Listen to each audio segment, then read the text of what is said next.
Assalamualaikum warahmatullahi wabarakatuh. Bismillahirrahmanirrahim. Alhamdulillahi rabbil alamin. Wabihi nasta'in. Wa ala umurid dunya waddin. Wassalatu wassalamu ala asrafil anbiya'i wal mursalin. Wa ala alihi wa sahbihi ajma'in.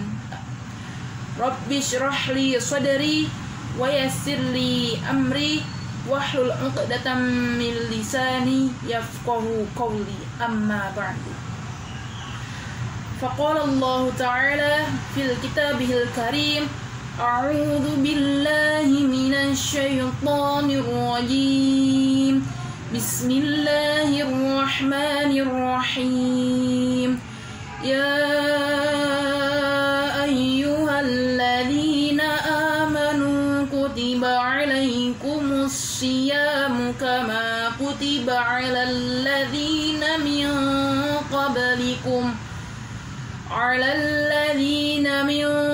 qablikum la'allakum tattaqun.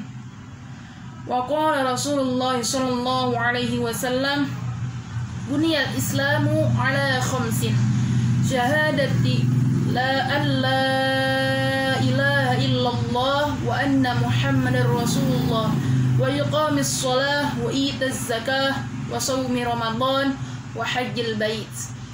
Segala puji dan puja hanya untuk Allah semata, karena dengan rahmat dan kasih sayangnya lah kini kita mampu bertatap muka dalam keadaan sehat walafiat. Salawat serta salam semoga selalu Allah curahkan kepada junjungan kita, Paduka alam Rasulullah Shallallahu Alaihi Wasallam, yang kehadirannya menjadi rahmat bagi alam semesta. Saya Halwa Adillah Hijri Zarkashi dari mahasiswi Institut Ilmu Al-Quran Jakarta, Fakultas Usluhuddin dan Dakwah, Prodi KPI, akan membawakan tema yang berjudul puasa. Puasa menurut bahasa adalah as-siyam atau as-shaum, berasal dari kata soma yang artinya menahan diri. Menurut istilah, menahan diri dari makan, minum, melakukan hubungan kelamin, dan dari segala hal yang dapat membatalkan puasa, sejak dari terbit fajar sampai terbenamnya matahari, dengan niat yang ikhlas semata-mata karena Allah Ta'ala.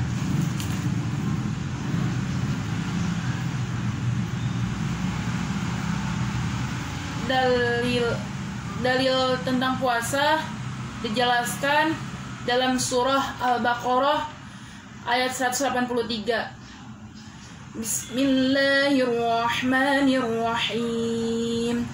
Ya ayyuhalladzina amanu kutiba alaikumus siyamu kama kutiba alal ladzina min qablikum la'allakum tattaqun. Yang artinya, hai orang-orang beriman, diwajibkan atasmu berpuasa sebagaimana telah diwajibkan atas orang-orang sebelum kamu, agar kamu bertakwa. Terdapat juga di surah Al-Baqarah ayat 185 yang artinya bulan Ramadan adalah bulan yang di dalamnya diturunkan Al-Quran sebagai petunjuk bagi manusia dan penjelasan mengenai petunjuk itu, dan pembeda antara yang benar dan yang batil. Karena itu, barang siapa di antara kamu ada di bulan itu, maka berpuasalah. Dan barang siapa sakit atau dalam perjalanan atau dia tidak berpuasa, maka wajib menggantinya sebanyak hari yang ditinggalkannya itu pada hari-hari yang lain. Allah menghendaki kemudahan bagimu dan tidak menghendaki kesukaran bagimu. Hendaklah kamu mencukupkan bilangannya dan mengagungkan Allah atas petunjuknya yang diberikan kepadamu agar kamu bersyukur.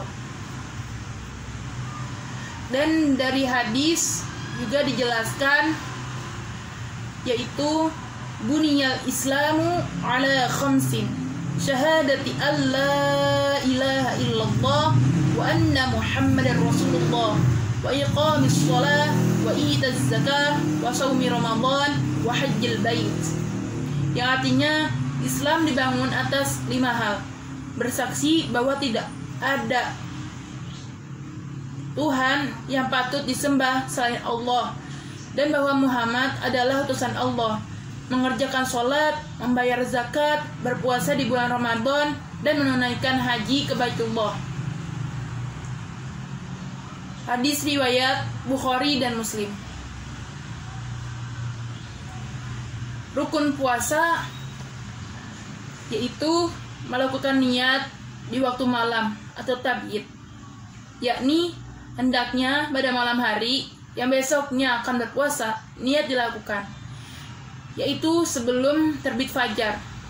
Dan kalau niat berpuasa baru dilakukan sesudah fajar, maka niat itu batal, dan dengan demikian puasanya tidak sah. Kedua, menentukan atau ta'yin, yakni menentukan puasa apa yang akan dikerjakan. Jadi dalam hati niatkanlah melakukan puasa besok untuk salah satu hari bulan puasa atau bulan Ramadan. Menurut mayoritas atau jumhur ulama, berulang-ulang atau tikrar, yakni mengulangi niat pada setiap malam sebelum fajar untuk melakukan puasa pada esok harinya.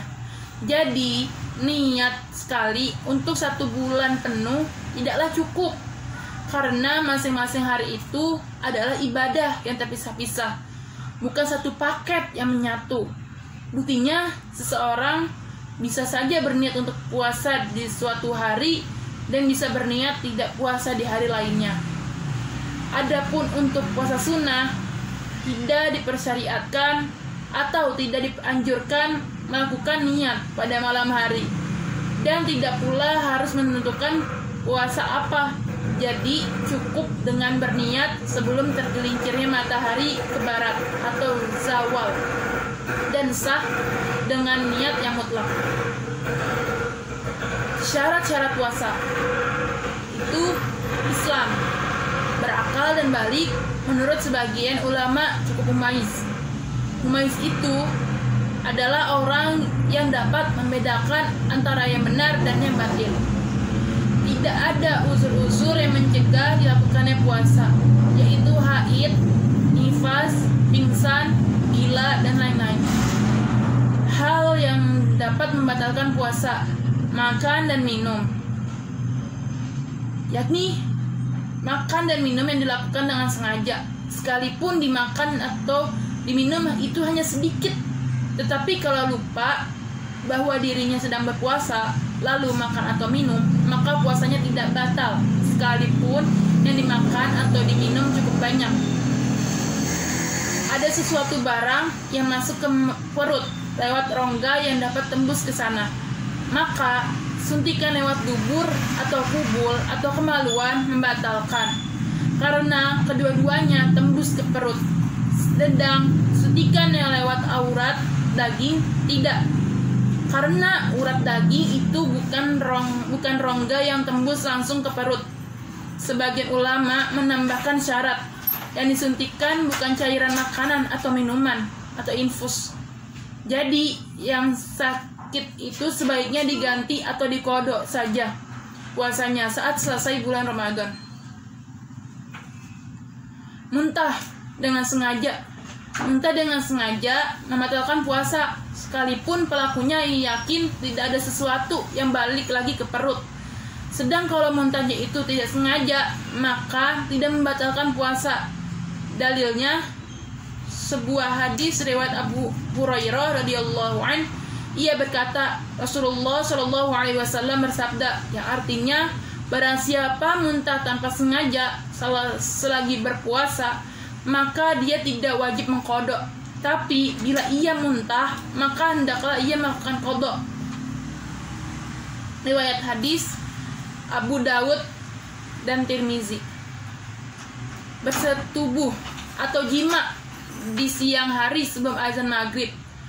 Abu Hurairah radhiyallahu an berkata, di saat kami duduk-duduk bersama Rasulullah Shallallahu Alaihi Wasallam, datang seorang laki-laki kepada Nabi Muhammad Shallallahu Alaihi Wasallam dan berkata, "Aku telah binasa wahai Rasulullah." Nabi menjawab, "Apa yang mencelakakanmu?" Orang itu berkata, "Aku menyetubuhi istriku di bulan Ramadan." Nabi bertanya, "Adakah kamu memiliki sesuatu untuk memerdekakan budak?" Orang itu menjawab, "Tidak." Nabi bertanya lagi, "Sanggupkah kamu berpuasa 2 bulan terus-menerus?" Orang itu menjawab, "Tidak." Nabi bertanya, "Apakah kamu memiliki sesuatu untuk memberikan makan 60 orang miskin?" Orang itu menjawab, "Tidak." Kemudian Nabi terdiam beberapa saat, sehingga didatangkan kepada Nabi sekeranjang berisi kurma dan berkata, "Sedekahkanlah ini." Orang itu berkata, "Adakah orang yang lebih miskin dari kami?" Maka tidak ada tempat di antara 2 batu hitam. Keluar mani dengan sengaja. Keluar mani dengan sengaja membatalkan puasa, yaitu karena berciuman, bercumbu, dan lain-lain. Kemudian haid dan nifas. Haid dan nifas membatalkan puasa karena kedua-duanya merupakan uzur yang menghalangi sahnya puasa. Apabila seorang wanita yang sedang berpuasa kedatangan haid atau nifas pada sebagian siang, maka batallah puasanya dan ia wajib mengqadha puasa hari itu pada hari yang lain. Gila dan murtad. Ada beberapa hal yang makruh dilakukan ketika berpuasa tapi tidak membatalkan puasa, yaitu mandi dengan berendam. Kalau dalam mandi tersebut secara tidak sengaja tertelan air, hal itu tidak akan membatalkan puasa.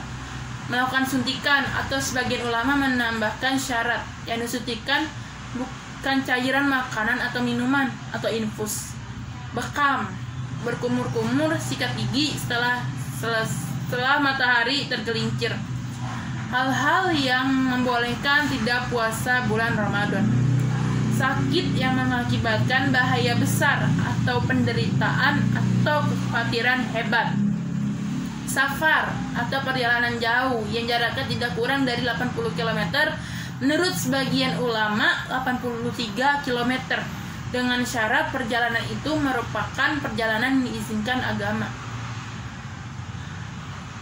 Kemudian tidak mampu berpuasa karena sudah sangat tua atau karena sakit yang tidak mungkin diharap bisa sembuh. Puasa nazar. Sekarang, nazar adalah merupakan suatu janji dari seseorang yang akan melakukan suatu kebajikan atau kebaikan dengan niatan untuk mendekatkan diri kepada Allah Subhanahu wa taala, baik dengan syarat tertentu ataupun tidak dengan syarat tertentu. Nazar itu adalah janji dari seseorang kepada Allah. Oleh sebab itu, segala sesuatu perbuatan yang hukumnya tidak wajib, setelah dinazarkan maka hukumnya menjadi wajib untuk dilaksanakan. Sehingga puasa nazar setelah dijanjikan maka hukumnya adalah menjadi wajib.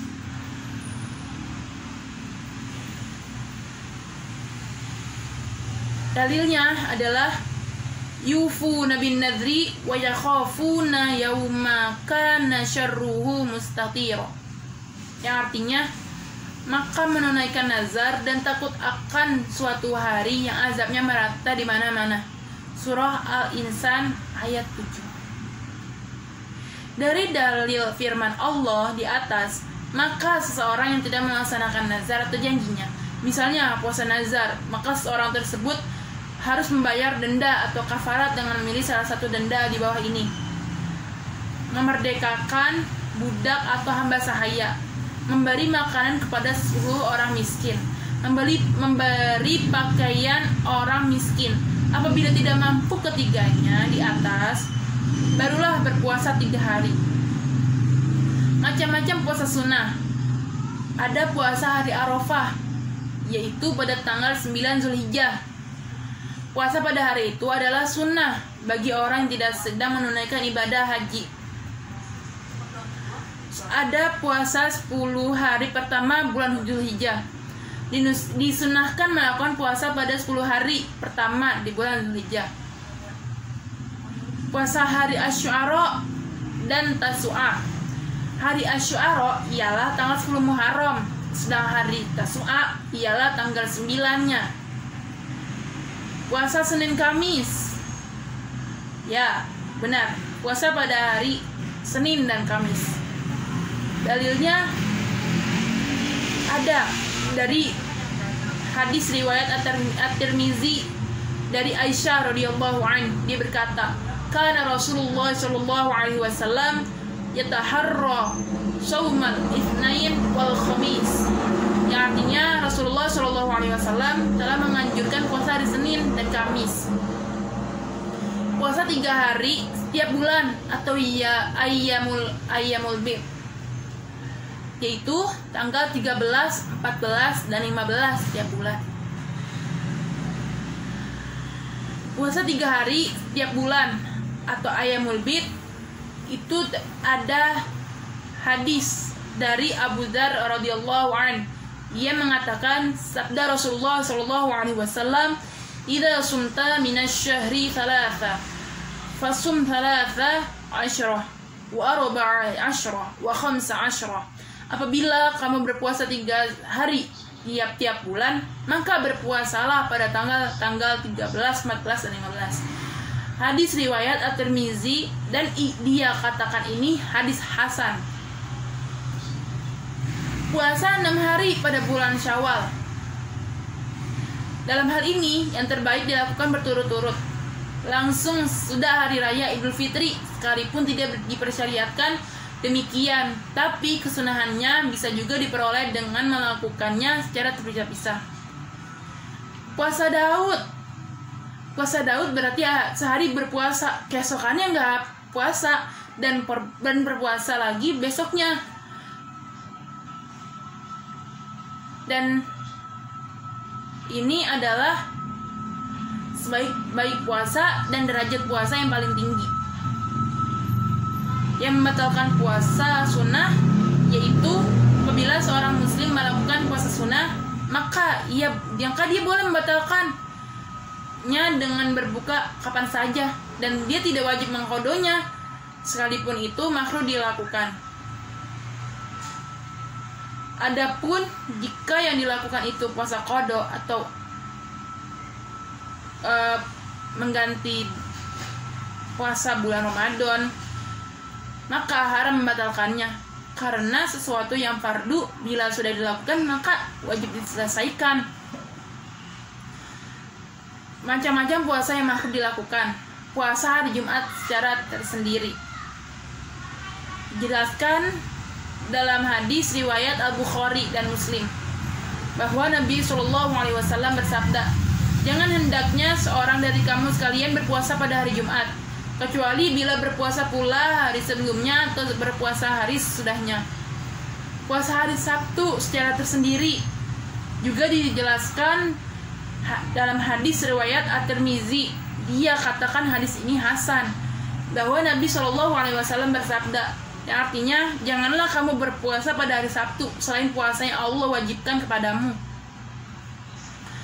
Puasa sepanjang tahun, emang ada yang mau puasa sepanjang tahun? Tidak boleh. Itu makruhnya. Puasa sepanjang tahun adalah khusus bagi orang yang khawatir mendapat bahaya atau melainkan hak orang lain. Itu dijelaskan dalam hadis riwayat Ahmad, Al-Bukhari, dan Muslim, yang artinya tidak berarti puasa orang yang berpuasa sepanjang masa. Jadi gak ada artinya puasa sepanjang tahun. Macam-macam puasa yang haram dilakukan. Puasa pada hari raya Idul Fitri dan Idul Adha. Puasa pada 3 hari tasyrik. Puasa pada hari yang meragukan atau syak. Puasa dari pertengahan sampai akhir bulan Sya'ban. Hal-hal yang menghapus pahala puasa.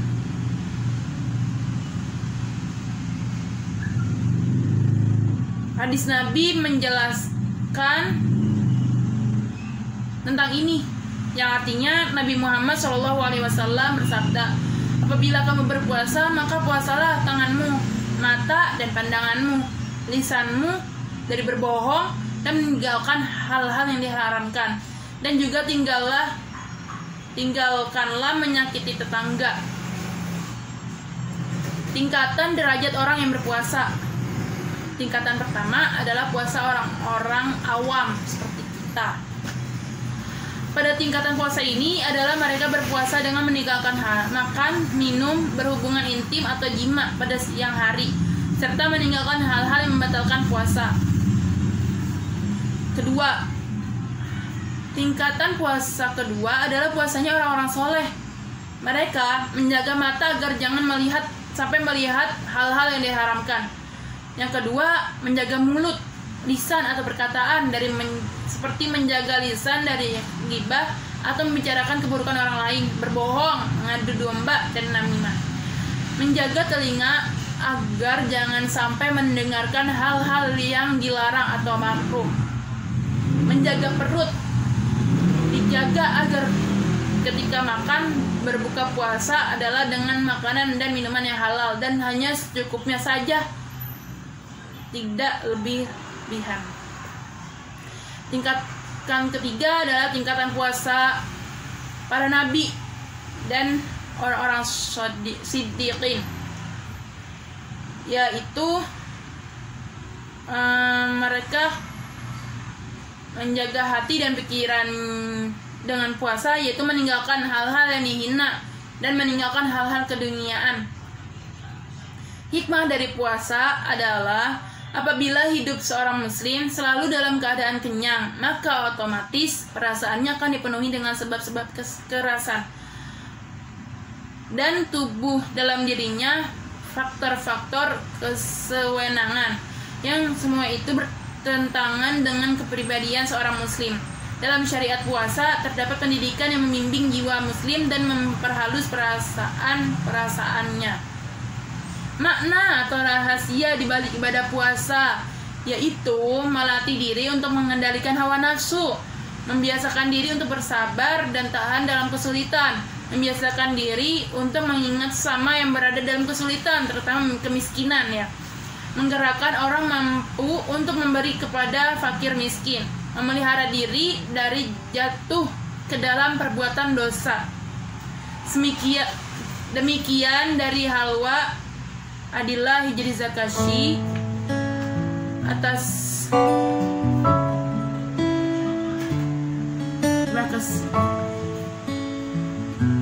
demikian dari saya.